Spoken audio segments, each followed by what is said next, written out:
Hello everybody, ito po ang inyong lingkod, Euritech at your service. Ikaw po Euritech talaga. Opo. Ano bang naging cost nito? Nabagsak? Anong naging cost nitong unit? Parang ganun kuya. Hindi siya nabagsak. Parang bigla na lang. Oo, biglaan kuya. Parang bigla-bigla na namatay. Kaya sinakita kuya. Hindi boss. Thank you. Sabihan ko sa kapatid ko, makapagpaayos sa iyo. Sa showtime, dati sa showtime yun eh. Anong trabaho sa Showtime dati? Hashtag, Julius Collins. Baka hindi ako familiar po na. Ito kuya. Ay, namumukhaan ko siya eh. Kapatid mo yan? Apo, artista. Ngayon, anong trabaho niya ngayon? Maraming site pa rin. Okay. Hindi negosyo na lang rin yun. Maraming negosyo to. Puro pagkain. Kasi pag-artista, hindi naman yan forever eh, no? Nalalaw sa rin yun. Parang gagawin mo pala artista kung binigyan ka ng matipod na.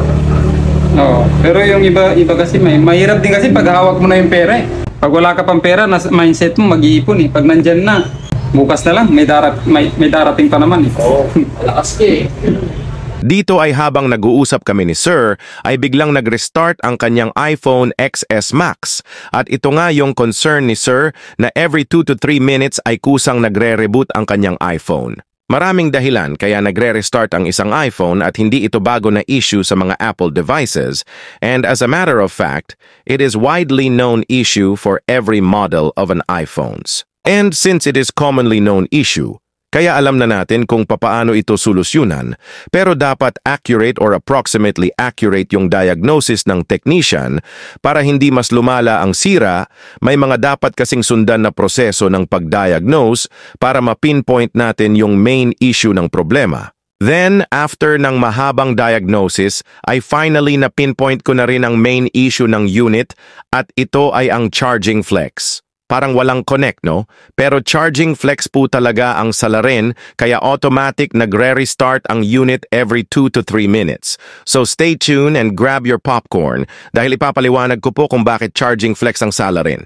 Tulad ng sinabi ko kanina na maraming dahilan ang pagre-restart ng mga iPhone, kaya dapat malaman muna natin kung anong klase ba ng restart ang nangyayari sa iPhone.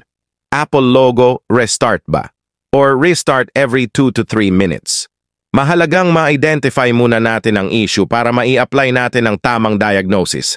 At kapag na-confirm na natin ang klase ng restart, and like in this case, sa tanggap ko na restart every 2 to 3 minutes, ay ang una nating gagawin ay titingnan natin ang kanyang analytic data. Ang bawat iPhone ay may analytic data na ginagamit ng Apple para mangolekta ng performance data sa mga iPhone upang ma-fix nila ang mga bugs sa kanilang operating system.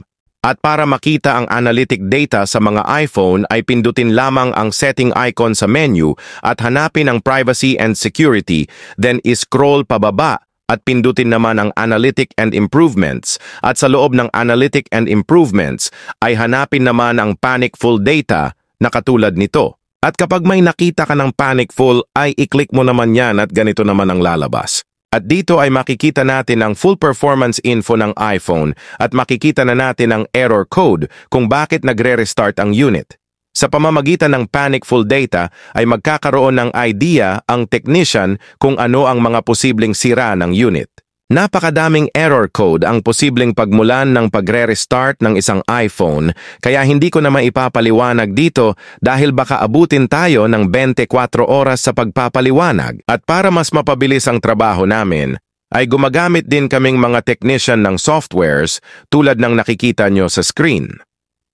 Ang kagandahan sa software na ito ay bukod sa ipapakita niya sa iyo ang panic full data ng unit, ay magbibigay din siya ng list of possible defected parts, kaya malaking tulong talaga ang mga software na tulad nito sa aming trabaho. At since alam ko na ang problema ng iPhone XS Max na ito ay inumpisahan ko ng baklasin ang charging flex para mapalitan ng bago. And take note, ang mga charging flex na ordinary o yung mga charging flex na hindi genuine ay hindi uubra sa ganitong issue, kaya ang dapat na ipalit natin ay yung 100% authentic parts. At dahil 99.9% na tayong sigurado Sa resulta ng diagnosis natin ay papalitan na natin ang charging flex at ang piyesa pala na gagamitin ko ay galing sa original iPhone XS Max na iCloud issue na stock ko dito sa shop. Siguro ay iisipin ng iba. Nasubukan na lang nilang i-DIY ang iPhone nila kapag na-encounter nila ang 2 to 3 minutes restarting issue dahil papalitan lang pala ng charging flex.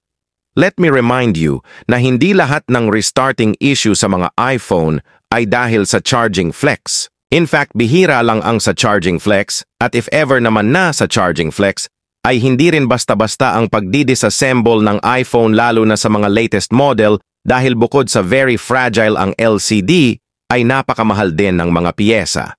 Maliban sa kakailanganin mo ng tamang kagamitan, ay dapat ay eksperyensado ka rin sa pagbabaklas, hindi porket madali lang panoorin, ay madali lang din gawin. Sa likod ng parang effortless na ginagawa ko dito sa video, ay nagkukubli ang di mabilang na stress at abono ang nangyari sa akin along the way para makapagbigay lang ako ng magandang serbisyo sa bawat magpapagawa sa akin. Kumpara sa makukuha niyong benefit sa pagdi-DIY at pagpapagawa sa mga tulad naming technician, ay para sa akin ay mas economically beneficial ang pagpapagawa na lang sa mga technician, bukod kasi sa safe na safe pa ang unit mo, ay malayo pang maranasan mo ang stress na naranasan namin nung pinag-aaralan pa namin ang pagre-repair sa mga ganitong issue ng iPhone. After kong mai-assemble ang iPhone ni Sir ay for the last time ay i-double check ko muna ang unit bago ko ibalik sa kanya. Ang ginagawa ko ay tinitingnan ko sa stopwatch kung lalagpas ba ng 3 minuto ang iPhone nang hindi magre-restart. Dahil kung lumagpas ito ng 3 minutes ay ibig sabihin lang ay successfully repaired na ang unit. And as you can see po, nalagpas ng 3 minuto pero hindi pa rin nagre-restart ang unit kaya it's safe to say na mission accomplished na po, sir. Ako nga po pala ang inyong lingkod, Yuritech, at your service. Antabayanan po ninyo ang mga susunod ko pang video na bukod sa kaaya-ayang panoorin ay kapupulutan pa ng kaalaman. At para lagi po kayong updated sa mga susunod ko pang video ay huwag nyo pong kalimutang i-follow ang ating Facebook page at YouTube channel. Hanggang sa muli po. Salamat!